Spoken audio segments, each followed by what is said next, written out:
Part 2. Difference and Sameness in Relationship to Land. Quote, "The field of readings in tension with each other is also part of the point. Eco-Feminism and the nonviolent direct action movement have been based on struggles over differences, not on identity. There is hardly a need for affinity groups and their endless process if sameness prevailed." Donna Haraway. Derrick Jensen calls for us to listen to the land in the title of his collective essays and interviews about ecological devastation and struggle. Despite its apparent benevolence, I find this a problematic call. Using the natural landscape to justify one's philosophy imposes human concepts and interpretations, most often from the dominant culture, onto that landscape. This tends to reinforce misanthropic and dualistic viewpoints, decentering the idea that humans and our creations are components of and participants within ecology.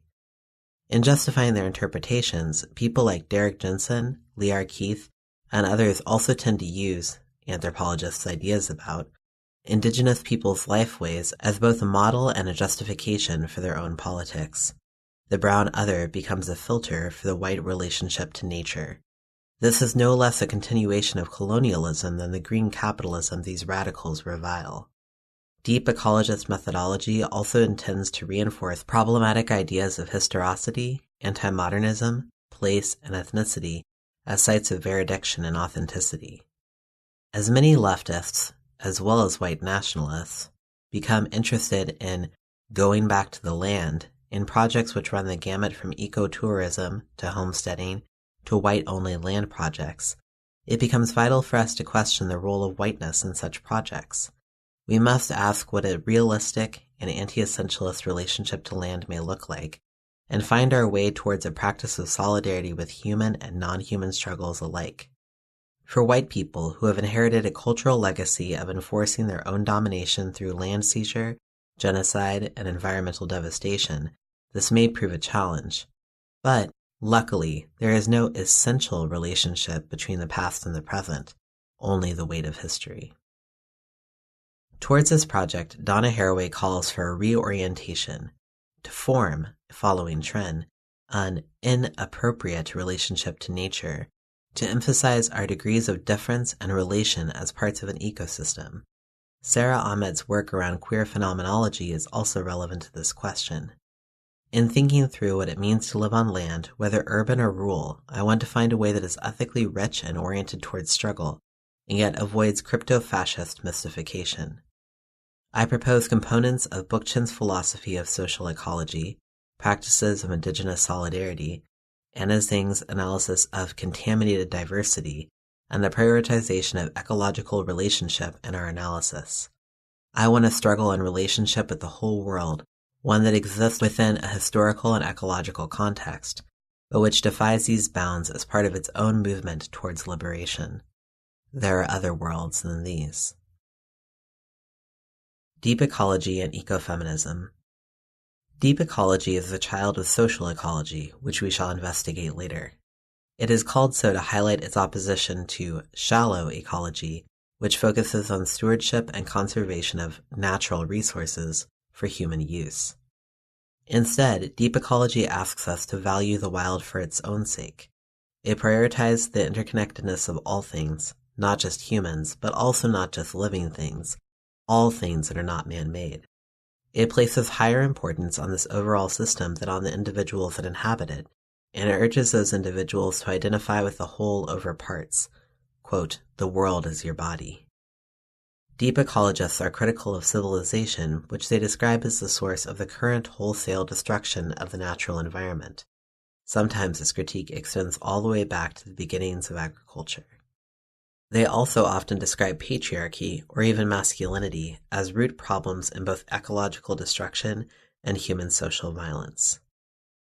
While I appreciate the deep ecologist emphasis on life for its own sake, as opposed to the human use for it, I find most of their elements in this approach disturbing. For one, the emphasis on the wild. I do not think it is easy to say that any part of the world is truly wild, undisturbed by human, or even specifically Western, influences, uncontaminated by chemicals, etc. The sorts of ecologists who tend to dichotomize purity and wilderness with contamination and civilization often adopt the most problematic manifestations of essentialism. For example, Jane Caputi, whose work deals primarily with the exploitation of the female body by advertisers, serial killers, and surgeons, says that, quote, what is acted out on the female body parallels larger practices of domination, fragmentation, and conquest against the earth body, which is being polluted, strip-mined, deforested, and cut up into parcels of private property. She sees this as a manifestation of the Western tendency to other, and she has a point. Usefully, she discusses the ways in which the working class, and people of color, I would add, are depicted as closer to nature to make them yet another resource to be exploited. But Caputi, like many deep ecologists, does not refrain from embracing the idea of the natural as the feminine. Her work calls for women to identify themselves with nature, to see their oppression as the oppression of the earth, and to disavow civilization as well as patriarchy as their enemies on this basis. While this is probably intended as reclamation, I do not see how accepting the tendency of Western patriarchy to dichotomize and equate men with civilization and women with nature is a gesture of resistance. Rather, I see it furthering violence against women, particularly women who are othered in multiple ways at once: queer women, women of color, and trans women. It is used to caricature these women as even more natural, producing images of the Latina woman who is in touch with amorphously invoked ancient traditions of motherhood, sexuality, and earthliness, the lesbian who is conducting ancient sapphic rites of matriarchy, the trans woman who is made acceptable only via calling upon indigenous traditions about two-spirit people. Or they are excluded from nature, the black inner-city woman who is too urban and trivial to be taken seriously as part of an ecology, the lesbian who is an apparent symptom of modernity who would not exist in a social Darwinist world, the trans woman who might choose to modify her body with the aid of medical intervention not previously available, is either a technological monster to be feared or a traitorous man only masquerading as a woman, intent on doing real women harm. This analysis also commonly confuses men or masculinity with patriarchy, a distinction that should remain clear. Or is half of the population utterly doomed, unable to resist cooperating with the social force that also oppresses them? This equation, and all others so general, do us nothing but harm. Even if some points about the dualistic eco-feminist critique feel useful, they are too often generalized. Dr. Huey Lee, in her essay, A Cross-Cultural Critique of Eco-Feminism, points out that most Western eco-feminists assume that their analyses of Western civilization apply to all civilization. In asserting that the oppressions of women and nature are linked by patriarchy's tendency to exploit, dominate, and consume, Western eco-feminists ignore the fact that, in traditional Chinese culture, both misogyny and respect for nature are common. Quote, consider, for example, the puzzling fact that the absence of transcendent dualism in Chinese society does not preclude women's being oppressed. There are no parallels between Chinese people's respectful attitude towards nature and the inferior social position of women. The association of women and nature is not a cross-cultural phenomenon, since nature as a whole is not identified with women in Chinese society. Lee says that the modern Chinese exploitation of nature is rooted in recent economic pressures, an analysis that could be easily applied to Western environmental destruction as well, while misogyny has deeper roots.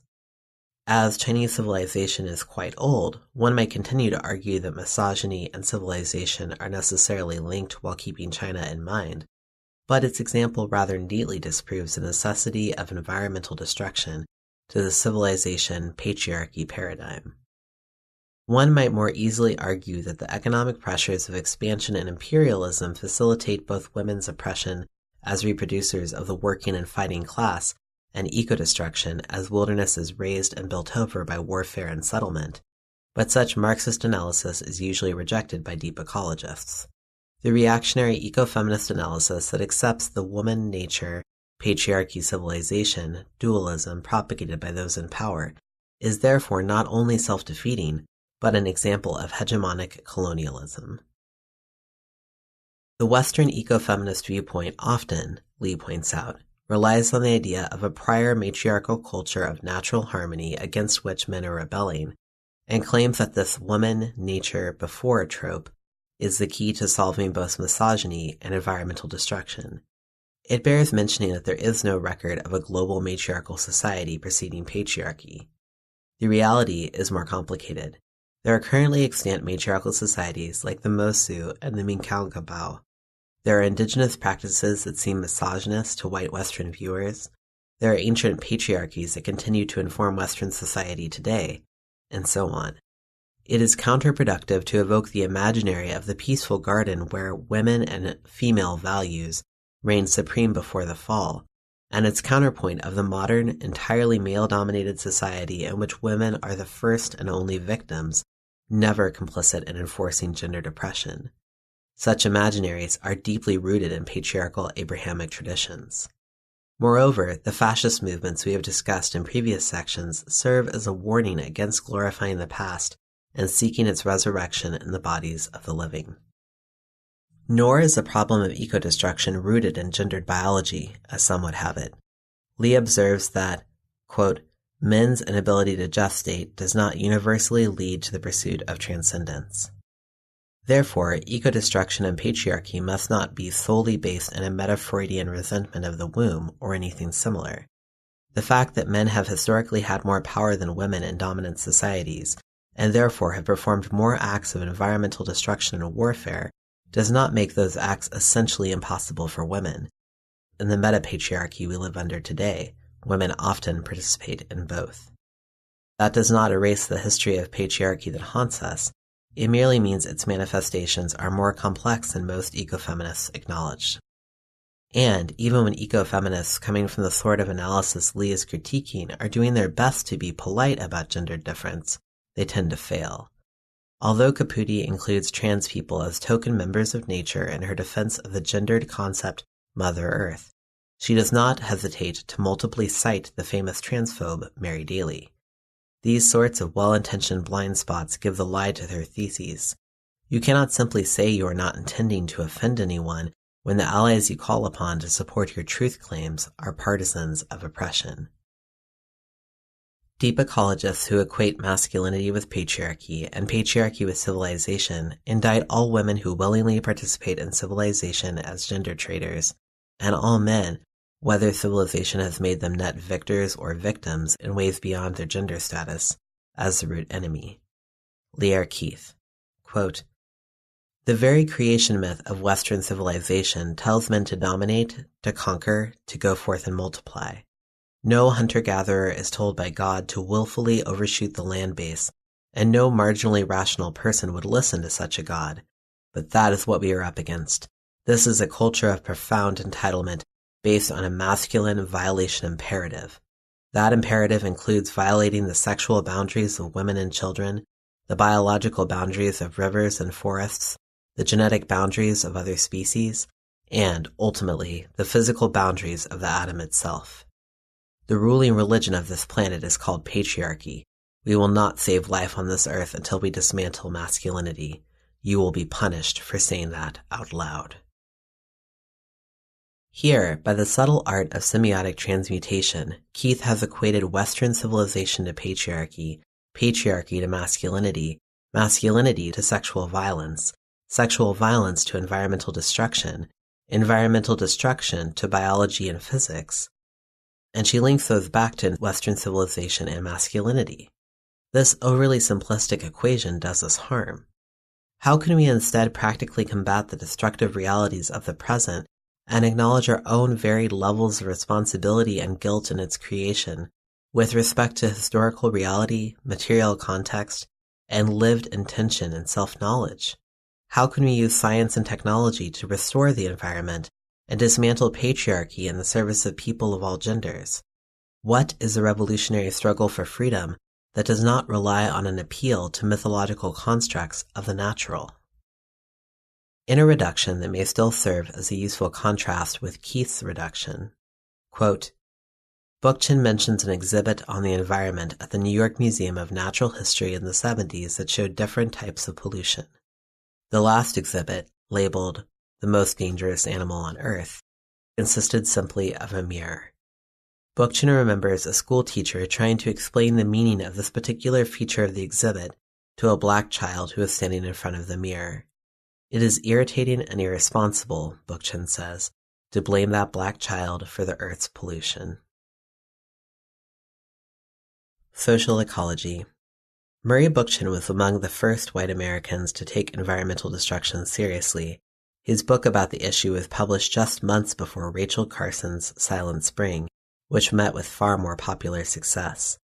An anarchist who came from a background of class and anti-fascist struggle, Bookchin saw eco-destruction as rooted in the social structures of hierarchy and domination, not stemming from civilization, as deep ecologists would have it, but traveling in company throughout history with patriarchy, racism, the state, capitalism, and homophobia. Where one exists, the others tend to develop. While this often happens within various civilizations, it is not limited to them. While Bookchin was highly critical of our current society and all of its destructive actions, he did not see the solution as the abolition of civilization or a return to hunter-gatherer practices.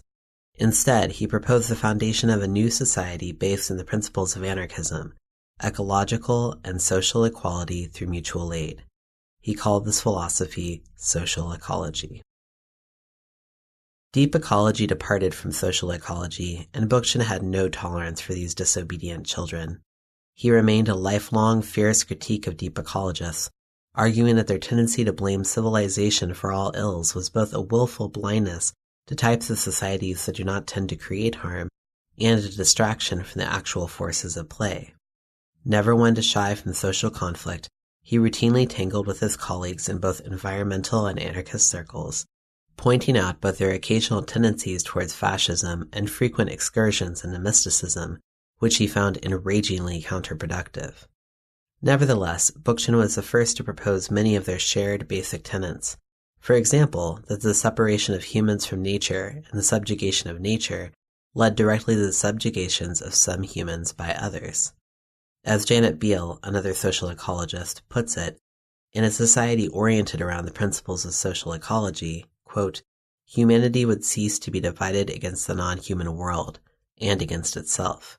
Indeed, in free nature, human society would be non-hierarchical and cooperative. Society's completeness would be based in the completeness of humans and their self-fulfillment as rational, free, and self-conscious beings. Bookchin also defended technology as a basically neutral tool, arguing that its destructive uses are a manifestation of the social forces in power, rather than something essential to technology itself.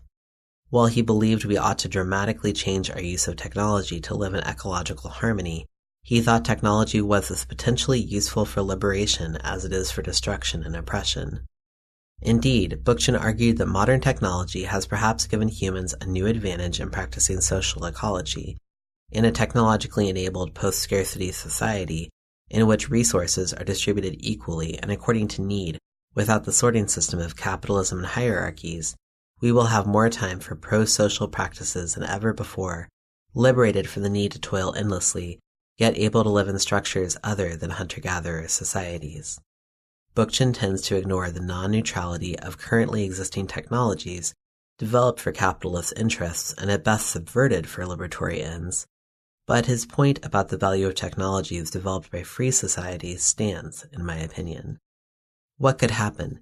What does happen in salvage and ecologically centered communities of exchange when technology is developed from the standpoint of community provision and respect for other forms of life, rather than capitalist gain and resource exploitation? Bookchin's position stems directly from anarchism. He argues that environmental destruction, while it is certainly facilitated by disrespect for non-human life, is rooted in economic demands rather than in the pathology of Western civilization that deep ecologists so passionately evoke.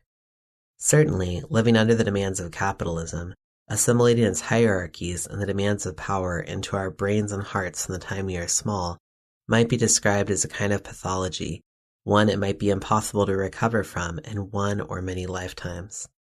The same must be said of patriarchy, racism, and many other manifestations of essentialism that serve power. But Bookchin's analysis calls for us to change our social structures from where we stand today, in a way that realistically grapples with the needs of 7 billion people, rather than urging us to return to the wild.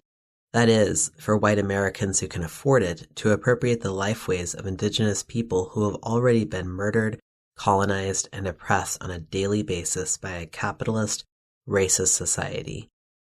He also speaks to the exciting possibilities offered by urban societies where people of many cultural backgrounds intermingle, possibilities which are dear to my heart, but are apparently worse than meaningless to those who desire a return to the wild, presumably naturally segregated by location and lack of transportation. Both Bookchin and his opponents ignore the many centuries of indigenous movement and cultural exchange on several continents, a phenomenon inconveniently neither urban nor misanthropic enough to suit either party. Beale takes an explicitly anti-essentialist stance in her critique of ecofeminism. Quote, "In reality, as distinguished from patriarchal mystifications, men and women are not ontological opposites. They are, in fact, differentiations in humanity's potential to achieve a rich, variegated whole. This standpoint points towards a celebration of multitudinous gendered difference rather than the policing of gendered lines often found within deep ecology. Nor is it without a material historical context. Quote, if it is true that men make their own history, but they do not make it under circumstances of their own choosing, as Marx once said, neither do women. We need the best faculties we have, our knowledge of nature and the understanding of what we should be, rather than regressive myths of oneness that carry us back to a past we should have long outgrown." Here, Beale rejects the eco-feminist notion that the mythic past should unite us, thus homogenizing us and erasing difference, even if it can. Quote, "Admitting women equal nature social structures that enforce patricentricity into a movement that calls itself feminist is a Trojan horse." She also offers a critique of consensus and an argument for democracy, as large-scale consensus often relies upon pre-existing power structures, unspoken coercion, and the erasure of difference. Those who demand consensus, she says, create a quasi-authoritarian imperative that is certain to work against diversity and the preservation of dissent. This feeling is familiar to many of us who have participated in groups that use the consensus model, and is an important caution to those who advocate consensus as more than a tactic, as liberation itself. However, I do not find it a justification for the explicit tyranny of the majority under democracy. While I feel far more affinity for social ecology's proposals than for those of the deep ecologists, it is not without problems. Bookchin and Beale are both heavily nostalgic for the Athenian commons, the birthplace of democracy. Neither offers an explicit critical analysis of that society's reliance in misogyny and slavery, although it perhaps underlies their belief that technology is necessary to give everyone the possibility of practicing democracy. Still, if so, it is a foundation that tends to legitimize misogyny and slavery as a necessity of the times, rather than portraying it as always unacceptable. Bookchin and Beale only rarely draw upon non-European societies for inspiration or examples of positive practices, and rely upon a progressivist idea of society, one that implies we are evolving out of animality and towards our fullest humanity, an unhelpfully linear conceptualization that, as voiced by white people living in 20th century America, is necessarily founded in racist colonization.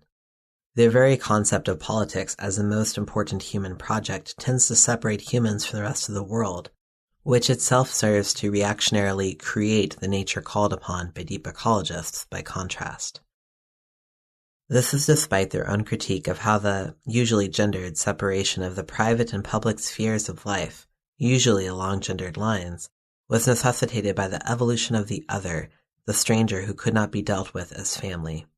They tend to argue that we must preserve democracy as the healthiest way of dealing with strangers, rather than abolishing strangeness by abolishing the opposite repressive structure, the family.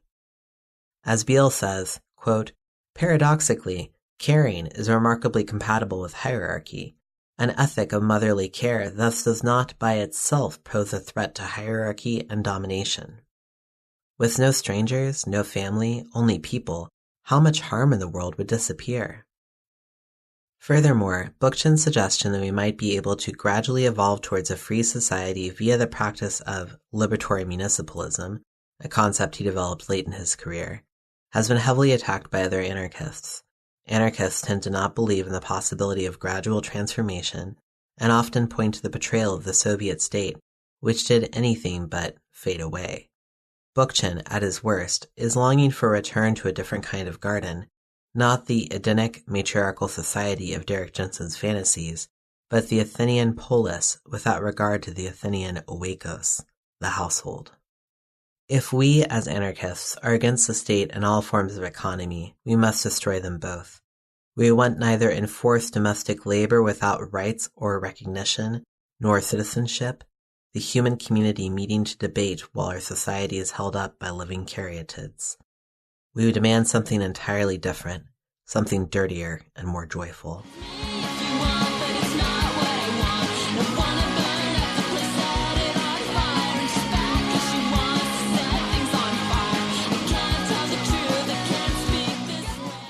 Misanthropic identification with nature versus the joy of the inappropriate other.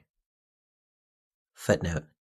The concept of the inappropriated other is borrowed from Trine Miha's work, She, the Inappropriated Other, via Donna Haraway. Quote, nature is for me, and I venture for many of us who are planetary fetuses gestating in the amniotic effluvia of terminal industrialism and militarism, one of those impossible things characterized as that which we cannot desire. Donna Haraway. In a strange twist, the deep ecologist Leora Keith famously argued that transgender people are impossible and offensive from an anti-essentialist perspective. Quote, gender is no different from race. It is a class condition created by a brutal arrangement of power. I can't fathom how mutilating people's bodies to fit an oppressive power arrangement is frankly anything but a human rights violation, and men insisting that they are women is insulting and absurd. There is no such thing as woman or man outside of patriarchal social relations. These are not biological conditions. They are socially created, by violence in the end. If I can't be a rich person born in a poor person's body, then I can't be a woman born in a man's body. Not unless you're going to argue that man and woman are biological or essential conditions. The whole point of feminism is that they are neither. Gender is social to the roots, and those roots are soaked in women's blood. So, if Keith agrees that gender is a social construction, why can't it be fluid? Why must we be so married to the conditions we choose to resist? Isn't class mobility faintly possible, and isn't class struggle a reality? Some trans people, often in the attempt to gain greater access to medical services and civil rights through appealing to the idea of transness as a medical condition, do frame things in biological terms, but they are outnumbered by those who see gender as a social construction, while biological essentialism is far more often a tool of transphobic cis-feminists. Keith is framing her transphobia as anti-essentialist only as a tactical gesture. By positing the straw man of biological gender as the basis of trans solidarity, she disallows for anti-essentialist trans-allied understandings. The organization with which Keith is affiliated, Deep Green Resistance, has the corresponding, possibly more offensive position on their website. Quote, we are not transphobic. We do, however, have a disagreement about what gender is. Genderists think that gender is natural, a product of biology. Radical feminists think that gender is social, a product of male supremacy. Genderists think gender is an identity, an internal set of feelings people might have. Radical feminists think that gender is a caste system, a set of material conditions into which one is born. Genderists think gender is a binary. Radical feminists think that gender is a hierarchy with men on top. Some genderists claim that gender is fluid. Radical feminists point out that there is nothing fluid about having your husband sell your kidney. So, yes, we have some big disagreements. Radical feminists also believe that women have the right to define their boundaries and decide who is allowed in their space. We believe all oppressed groups have that right. We have been called transphobic because the women of DGR do not want men, people born male and socialized into masculinity, in women-only spaces. DGR stands with women in that decision. Other parts of this statement also compare race and gender, arguing that, as people cannot be trans race, they cannot be transgender. While I agree that race and gender are social constructions, the equation of the two is deeply offensive. As Rachel Dolezal has recently illustrated, there is a difference between being a welcome white person amidst a community of color and being a white person who pretends to be black. The abolition of race difference in terms of social power relationships is not the same as being transracial. Those dynamics, as many trans people of color might speak to, work differently than those of gender. The two cannot be equated, and trying to draw parallels in this way is simply offensive. The point of oppressive social constructions is that the rules inherent within them may be disobeyed, are not necessarily followed by all those they are applied to. Few trans people with any sort of left political background would claim that gender fluidity means we do not exist within patriarchy. While Keith and her organization quickly lost currency in the radical environmentalist movement once their intense transphobia became evident, their essentialist ideas that simultaneously disregard and solidify aspects of difference continue to hold sway over many, even those who would not see themselves as transphobic. In particular, deep ecology's intentional de-emphasis of the individual and specific in favor of generalizations about who bears blame and the interrelatedness of life has paved the way for some fairly horrific extrapolations. In assessing the damage that humans have wrought upon the planet, some deep ecologists feel that it would be no great tragedy were humans to disappear or for our neighbors to be greatly reduced. They expect the Earth to take steps to shed itself of its excess load of humans. This intentional, political misanthropy not only anthropomorphizes the Earth, but tends to ignore the social and political implications of which humans will actually suffer from the environmental collapse. It seems obvious that it will most affect the poor, brown, and the disenfranchised, because of the overlapping social oppression co-created by the CEOs and politicians who are also wreaking environmental destruction. Those most directly responsible for such a collapse will most likely be safely ensconced in shelters and hideaways, and are in any case probably one of the most numerically small populations in the world. This is the problem with taking notions of justice, responsibility, and humanity out of your politics. Nature functions without human ethics, and when one centers nature's workings rather than one's own constructed ethics, one's politics become inhumane. Take this quote from National Park Service research biologist David Graeber. Footnote: he bears no relationship to the anthropologist David Graeber. Quote, "I know social scientists who remind me that people are a part of nature, but it isn't true. Somewhere along the line, at about 1 billion years ago, maybe half of that, we quit the contract and became a cancer. We have become a plague upon ourselves and upon the earth. It is cosmically unlikely that the developed world will choose to end its consumption of fossil energy, and the third world its suicidal consumption of landscape. Until such time as Homo sapiens should decide to rejoin nature, some of us can only hope for the right virus to come along." Infamously, an article was once published in the Earth First journal arguing that AIDS was such a virus. Murray Bookchin took a stand against this. Quote, "Not surprisingly, Earth First, whose editor professes to be an enthusiastic deep ecologist, carried an article entitled Population and AIDS that advanced the obscene argument that AIDS is desirable as a means of population control. This was no spoof. It was carefully worked out, fully reasoned in a Paleolithic sort of way, and earnestly argued. Not only will AIDS claim large numbers of lives, asserts the author, who hides behind the pseudonym Misanthropy, a form of black humor that could also pass as an example of macho male arrogance, but, quote, it may cause a breakdown in technology, read human food supply, and its export, which could also decrease human population. May 1st, 1987. These people feed on human disasters, suffering, and misery, preferably in third world countries where AIDS is by far a more monstrous problem than elsewhere. Bookchin's point is well taken. Privileged Americans are most comfortable with mass death wherein it affects those with whom they do not emotionally relate, distanced by color, location, or sexual orientation. AIDS, by and by large, does not impact those who are most at fault for environmental destruction.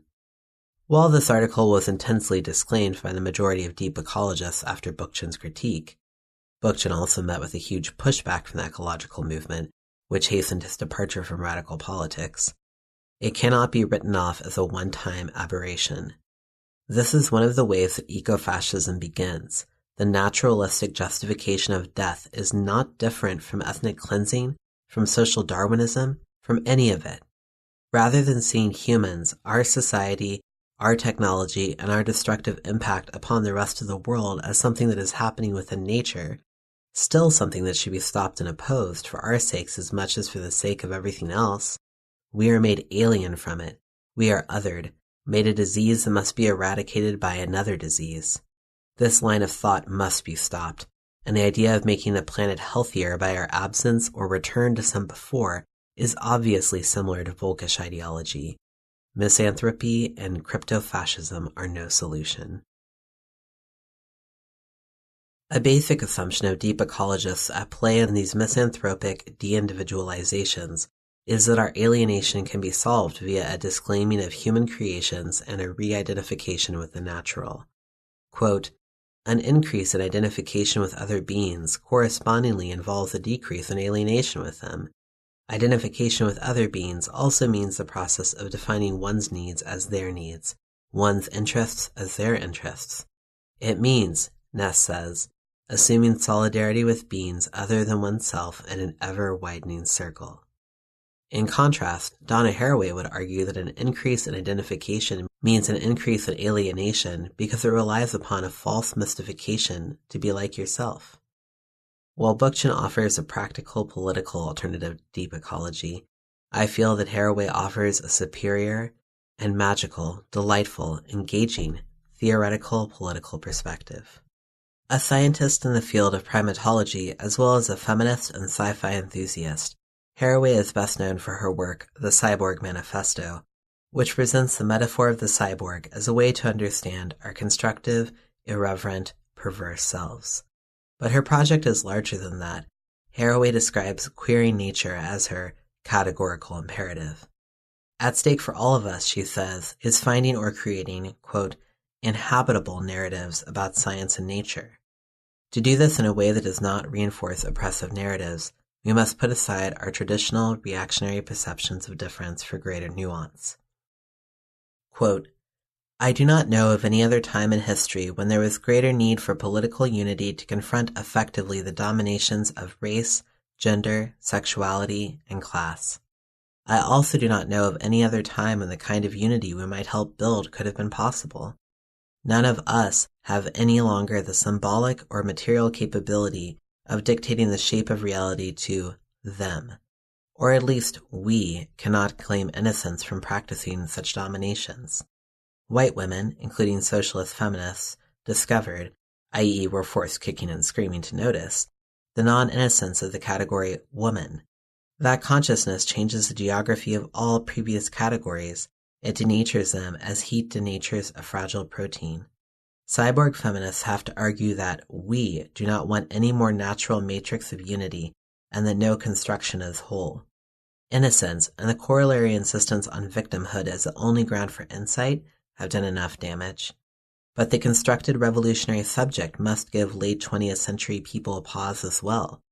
In the fraying of identities and in the reflexive strategies for constructing them, the possibility opens up for weaving something other than a shroud for the day after the apocalypse that so prophetically ends salvation history. Haraway's project is not one of misanthropic apocalyptic doom, nor of reforming society into something healthier, i.e., something more functionally and less discernibly oppressive. Rather, she argues that, far from the simplistic identification Ness calls for, we must learn to do empathy and solidarity without identification. Once we admit that we are all aliens to each other, quite apart from the distance created by social constructs like race and gender difference, we can begin to grow true empathy. The very idea of nature produces alienation, let alone the argument that humans and our civilization exist outside it.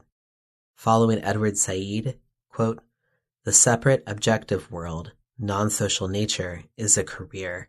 Nature legitimates the scientist's career, as the Orient justifies the representational practices of the Orientalist, even as precisely nature and the Orient are the products of the constitutive practice of scientists and Orientalists. Haraway calls for empathic communication based on the acknowledgement of difference not only between humans, but also between humans and animals. Once we understand our difference, we can begin to communicate in ways other than violence. Quote, disarmed of the fantasy of climbing into heads, one's own or others, to get the full story from the inside, we can make some multi-species semiotic progress. To claim not to be able to communicate with and to know one another and other critters, however imperfectly, is a denial of mortal entanglements, the open, for which we are responsible and in which we respond. Haraway's approach stands in stark contrast to the anthropomorphized naturalization of the wild and our place in it, performed by so many deep ecologists. Instead, she calls for the introduction of dissensus via the character of the inappropriated other, the one who is not placed and given belonging in community by their acknowledgement of difference, but who cannot pretend comfort or naturalness anywhere, ever, much less defend the boundaries of that eventually inevitable, terrible community. The productive conflict of the insider-outsider perspective, double consciousness, can give us more helpful perspective in our decision-making about how to relate to each other and to our world than any kind of assertions of authenticity, naturalness, and belonging. Rather than being originally fixed by difference, such a perspective helps us map where the effects of difference appear. Haraway mixes the ideas of Trine Minha, Chela Sandoval, and many other theorists of color who have worked with concepts of otherness and oppositional consciousness, with her particular blend of science fiction, Marxism, and feminism. She playfully and seriously suggests that we conceive the means of production even when the product in question is ourselves. An example, quote, Sally Hacker suggested the term pornotechnics to refer to the embodiment of perverse power relations in the artifactual body. Hacker insisted that the heart of pornotechnics is the military as an institution, with its deep roots and wide reach into science, technology, and erotics. Techniques and erotics are the crosshairs and the focusing device for scanning fields of skill and desire. Drawing from Hacker's work, I believe that control over technics is the enabling practice for class, race, and gender supremacy. Realigning the join of technics and erotics must be at the heart of anti-racist feminist practice. This is the kind of argument levied by the science fiction writers she admires, such as Octavia Butler and Samuel Delany, who are seen within the Academy as non-serious theoreticians by virtue of both their creative work and status as people of color. Haraway, herself not given the due her academic peers receive, dares to take their suggestions around the possibilities of redemptive technology seriously. In fact, Haraway sees science fiction as, quote, concerned with the interpenetration of boundaries between problematic selves and unexpected others, useful for precisely the project of complication she desires. She calls for us to right the world, to reject the material semiotic divide around bodies and see our lived experience as a semiotic process. Quote, objects like bodies do not pre-exist as such. Similarly, nature cannot pre-exist as such, but neither is its existence ideological. Nature is a commonplace and a powerful discursive construction effected in the interactions among material semiotic actors, human and not. Haraway defines nature as both a topic and as a trope, that is, a fictional construction used by humans to sort and define meaning, both in commonplace and existential questions.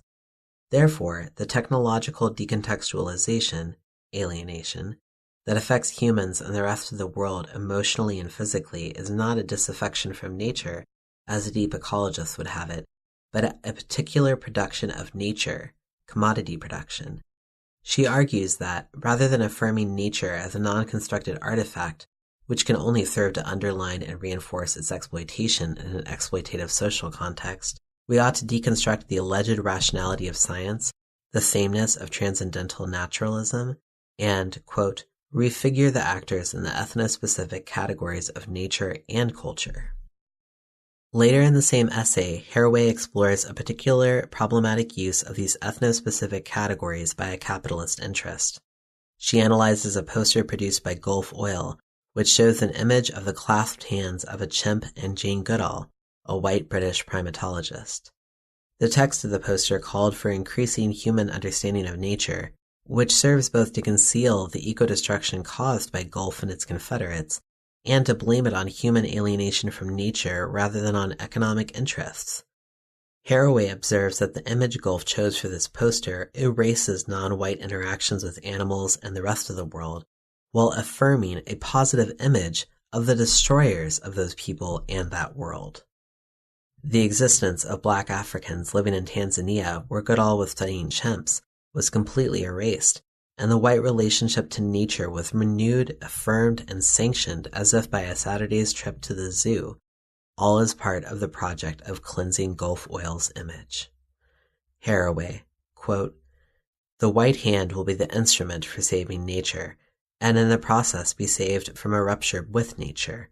Closing great gaps, the transcendentals of nature and society meet here in the metonymic figure of softly embracing hands from two worlds, whose innocent touch depends upon the absence of the other world, the third world, where the drama actually transpires."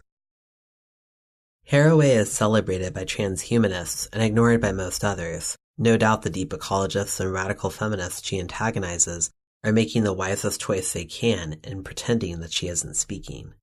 But she refuses to be categorized as an irrelevant post-structuralist, or as a scientist who does not really care for the earth, or as a feminist who is not interested in the hard sciences. Quote, "I am neither a naturalist nor a social constructionist, neither nor. This is not social constructionism, and it is not technoscientific or a biological determinism.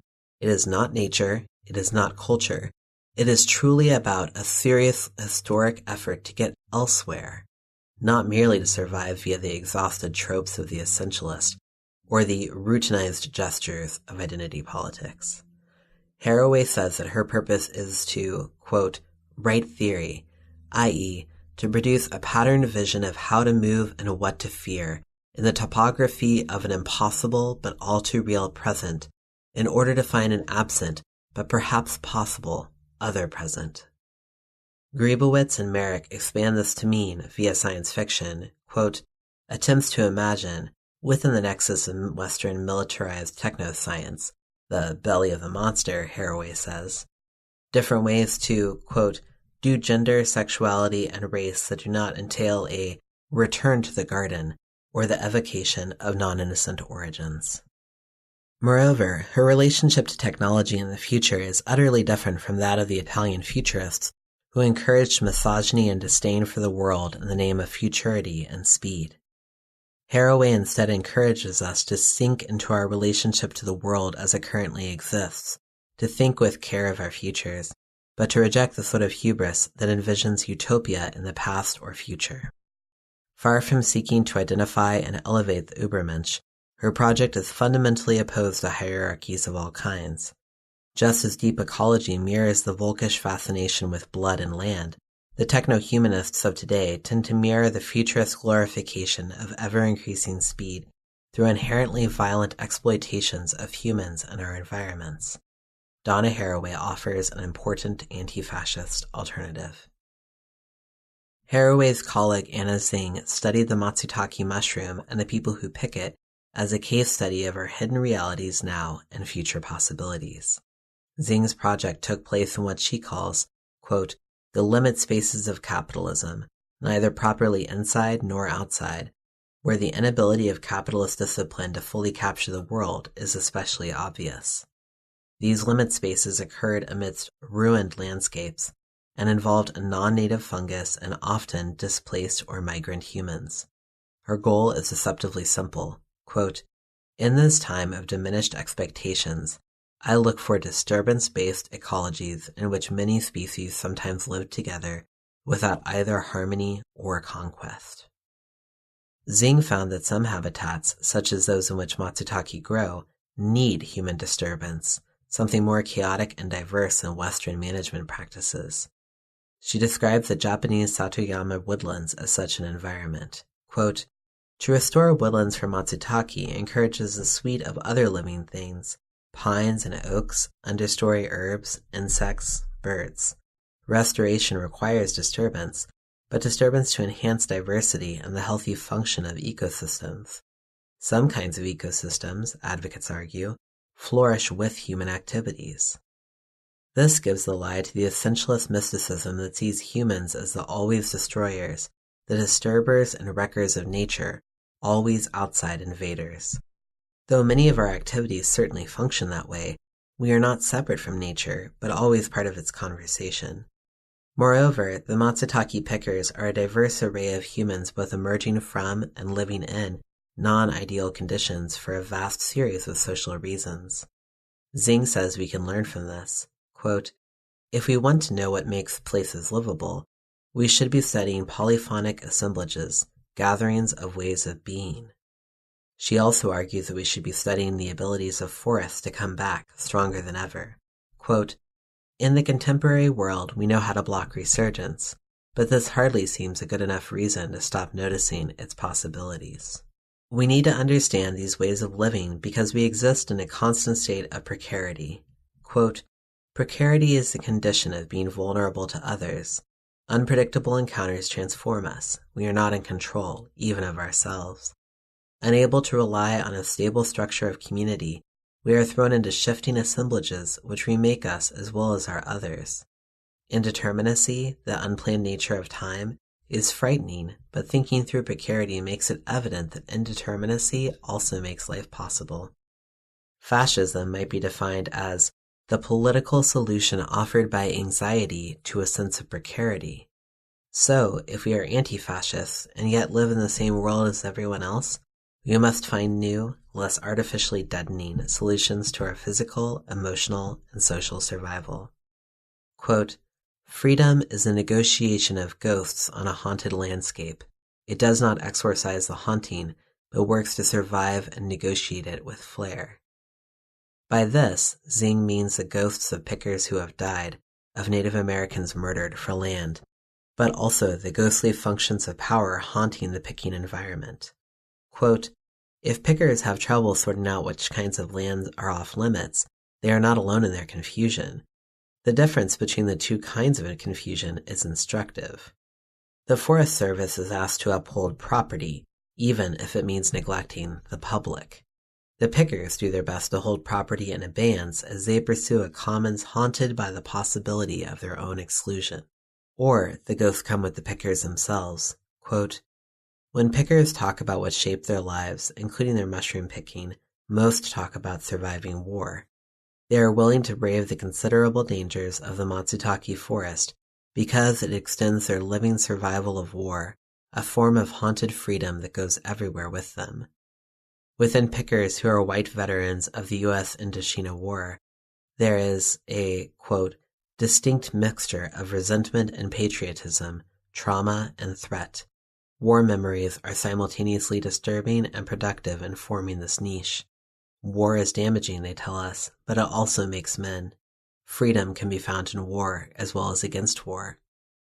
Contrawise, for the Cambodian and Hmong pickers who have experienced war, the forest can become a place of peace, healing, and community. It is economic thinking, Tsing argues, that has made the assumption of self-containment possible. The fact that it cannot be possibly true in practice, that no individual can be a standard unit, that social relationships are not scalable, has produced the environmental collapse we see and the fear we feel of collaboration, of contamination. But since complex diversity is all around us, Tsing asks, why don't we use these stories in how we know the world? One reason is that contaminated diversity is complicated, often ugly, and humbling. Contaminated diversity implicates survivors in histories of greed, violence, and environmental destruction.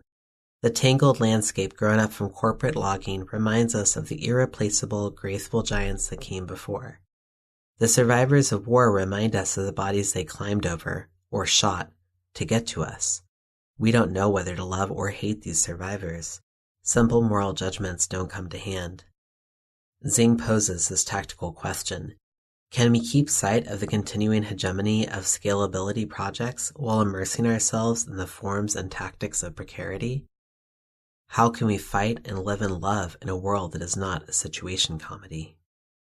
And so Tsing argues that we ought to acknowledge the contamination, collaboration, and precarity around us, the complex, particular, and shifting assemblages of interaction that compose life and death.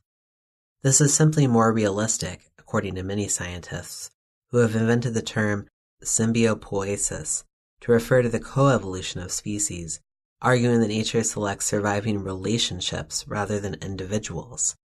Tsing's focus on the dialogue between scientific and cultural explanations of the landscape, contradictions and tact, challenges the idea of a, quote, monolithic science that digests all practices into a single agenda.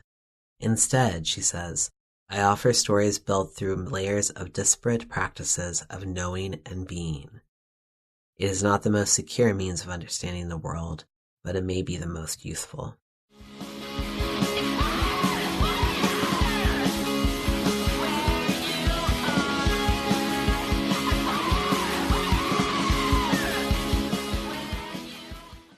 Problems of space, time, and material semiotic struggle.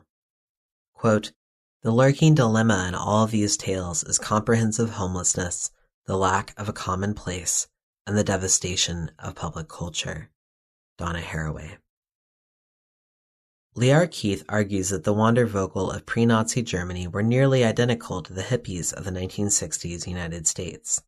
The problem, she says, is that both were alternative rather than oppositional cultures. Quote, the differences between an alternative and an oppositional culture have been present for centuries. It's a split to the root between the romantics and the resistance. Both start with a rejection of some part of the social order, but they identify their enemy differently, and from there they head in opposite directions. But her critique of the Wandervogel is more specific than acknowledging their status as an alternative, non-oppositional movement. Quote, the Romantic movement and the Wandervogel created an image of the peasant as an authentic, anti-rational symbol, as people close to nature. This is where we get the peasant blouses, which are still with us. The Wandervogel's idea of a peasant had nothing to do with actual peasants, who did exist in Germany at the time and could have used some solidarity.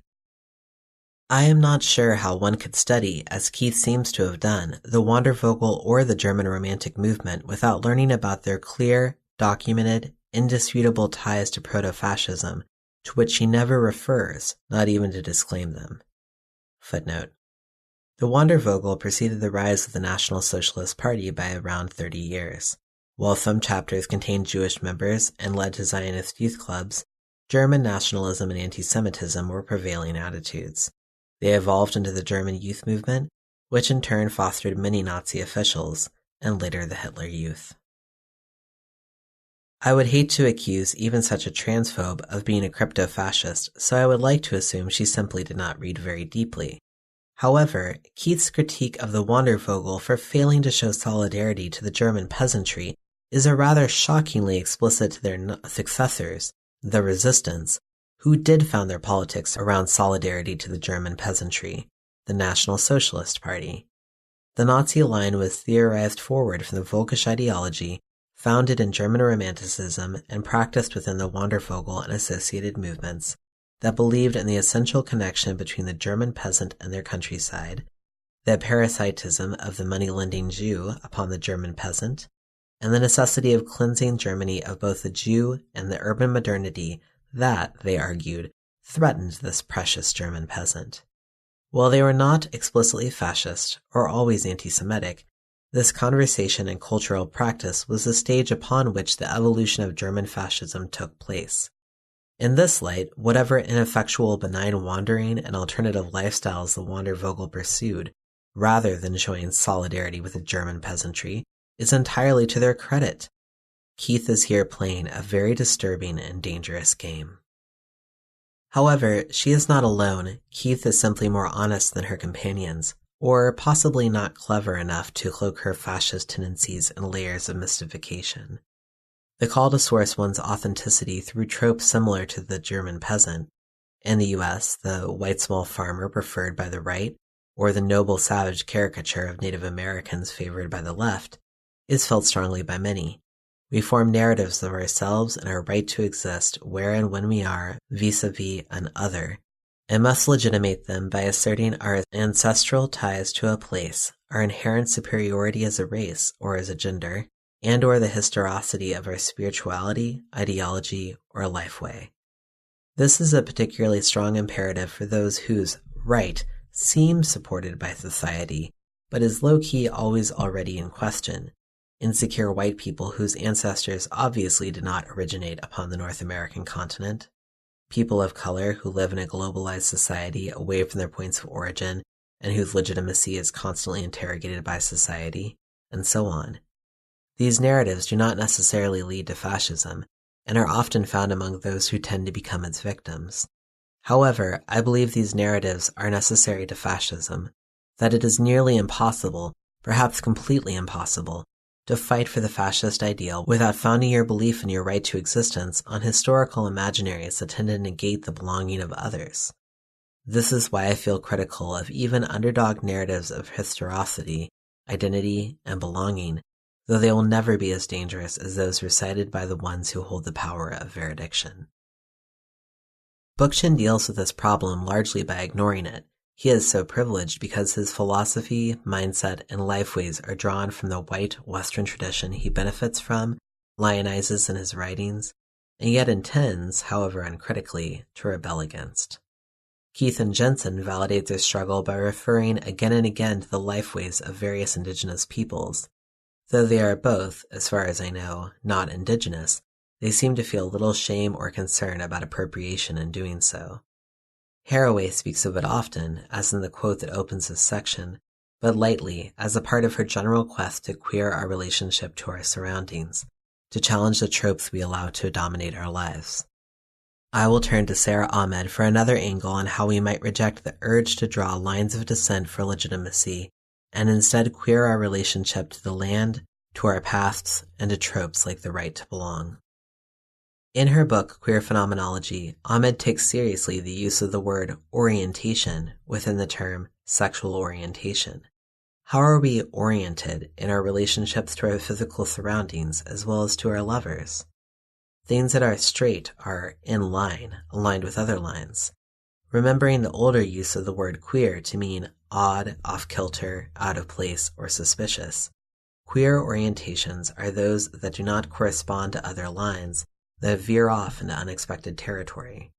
Queerness is, at once, an identity, an attribute, and a feature of a body, not necessarily the product of a malfunctioning gene or odd mix of hormones in the womb, but still a lived bodily experience.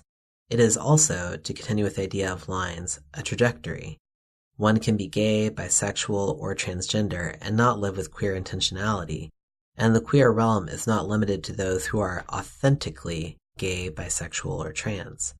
Just as we can queer in the verb form, to make strange, suspicious, unexpected, our relationships to others, so we may queer our relationship to the rest of the world. If we use narratives of authenticity and place to find a sense of belonging, familiarity, and comfort, to orient ourselves, we can also choose to disorient ourselves, to take the power and danger of precarity into our own hands. Ahmed's guiding metaphor, following Heidegger and many others, is that of a table, a physical table, perhaps a dining room table. I am intrigued by her use of a Hannah Arendt quote.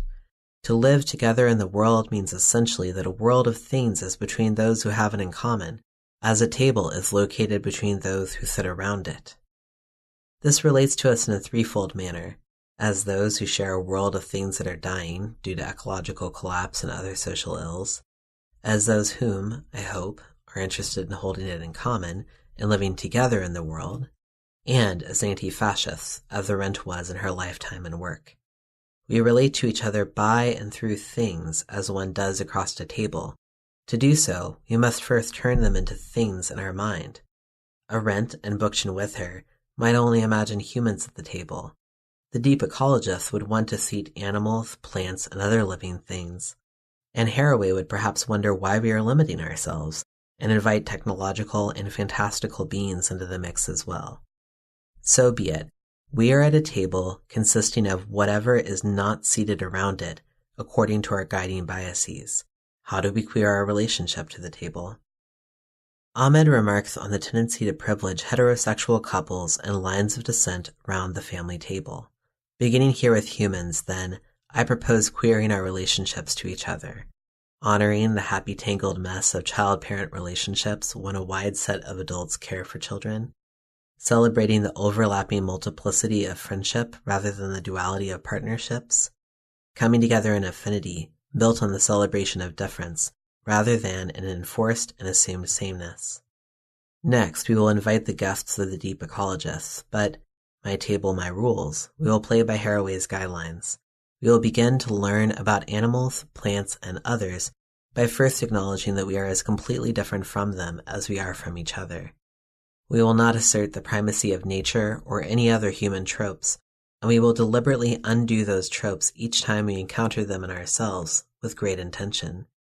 Finally, we will invite the tropes and the technologies themselves to sit down, and we will relate to them in as unexpected and suspicious a way as we know how. By the end of this process, there are no things, there is no table. We no longer are relating to each other through things in capitalist terms, or even through the ideas of things.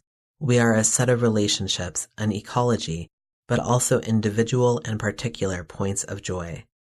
If we can see each other, the living things around us, and even our ideas directly, in cheerful acknowledgement of the impossibility of seeing clearly without altering what we look at with the lens of our gaze, we will be so busy delightedly trying to understand that we will simply not have time to re-adhere to narratives of who belongs where and why. We will be playing the game of being alive as if we had never learned about power. But this line of thought is impossibly utopian, where the impossible is understood as that which cannot be solidly categorized as real, but is experienced accidentally in fragments. Power permeates our lives. To materially queer our relationship to the land is deeply necessary. While I believe in the value of these discussions to our material struggle, they can never replace it. The semiotic must inform the material, and vice versa, and immediately so. For example, as someone who experiences white privilege in the United States, who lives on occupied territory, whether in the city, the country, or the wilderness, it is necessary for me to take indigenous struggle seriously. This necessity is not founded in a desire to legitimate my existence here as a guest of Native Americans, nor to affirm the narrative of Native American closeness to nature, nor to ease my guilt about the horrifying history of the last 500 years on this continent, nor to learn indigenous natural lifeways.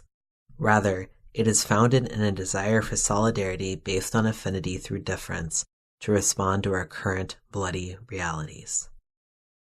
Speaking of the wilderness, Haraway reminds us that, quote, only after the dense indigenous populations, numbering from 6 to 12 million in 1492, had been sickened, enslaved, killed, and otherwise displaced from along the rivers, could Europeans represent Amazonia as empty of culture, as nature, or, in later terms, as a purely biological entity.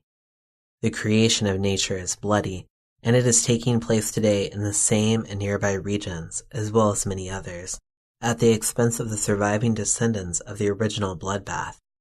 The development takes place along a spectrum from oil extraction, a brutal, obvious, polluting, land clearing and home evicting process, to ecotourism, the kinder and gentler intervention that still evicts families, destroys traditional ways of life, and disrupts local ecologies. Green capitalism, 2 for the price of 1. While struggles against these forces accept help from outsiders, they are deeply engaged in their own project. More visitors are probably not the solution. However, white occupation and indigenous struggle are real, and even if one's locale is no longer the bleeding edge of development, there are still indigenous communities in most areas who accept solidarity, and they evoke immediate questions. How does recognizing the primacy of indigenous sovereignty interact with the overlapping oppressions and privileges of occupiers? How does this question relate to the anti-essentialist postmodern proposals of which I am fond? How does one avoid becoming Derek Jensen, or doing nothing at all? I think that remembering Haraway's lesson about building real relationships through the acknowledgement and celebration of difference and the firm rejection of essentialism will serve those embarked in the project of Indigenous solidarity, among many other projects of liberation, better than the philosophies advocated by deep ecologists. Primarily, as always, we will learn through practice.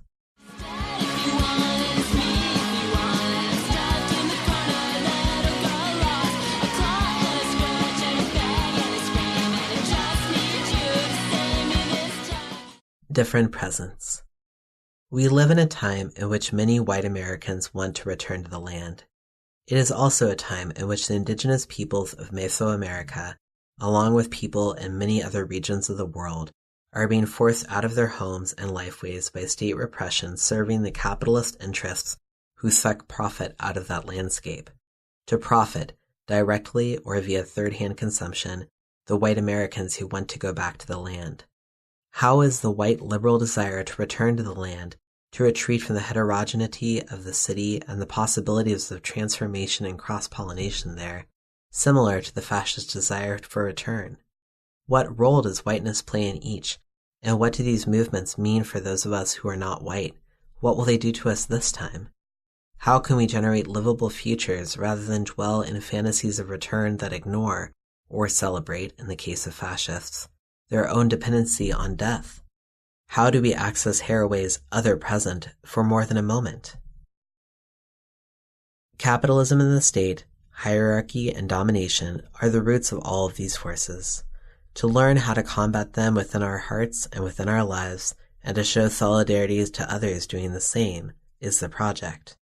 First steps include destroying the idea of the other, of sameness, of return, and of an essential relationship to place, celebrating difference and precarity, trying with delight to communicate across distance, and, most of all, staying in motion and becoming, rejecting the paranoia of stasis and the false security of being. Haraway, in a material semiotic answer to naturalism, talks about how contact zones between humans and other animals are difficult spaces, and therefore zones of responsibility. If done correctly with attention and great responsibility, the human participant exits not wholly human, not wholly themselves. The heterogeneity of the other keeps all positioning subject to revision. This is the basis of the ethics of companionship. It is because the other becomes a stranger over and over that negotiation is necessary. There is an impossibility of deciding between difference and sameness before each event of contact, and that is good because it makes us see our degrees of difference as degrees of relation rather than otherness. This is the project between humans and humans I wish to see in the world. This is a lesson I want to learn from listening to the land. This is the cyborg I would rather be than any goddess.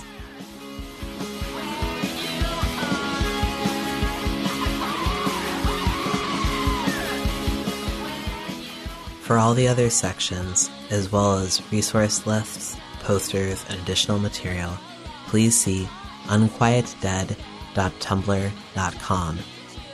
Thank you. This scene was recorded by Resonance, an anarchist audio distro.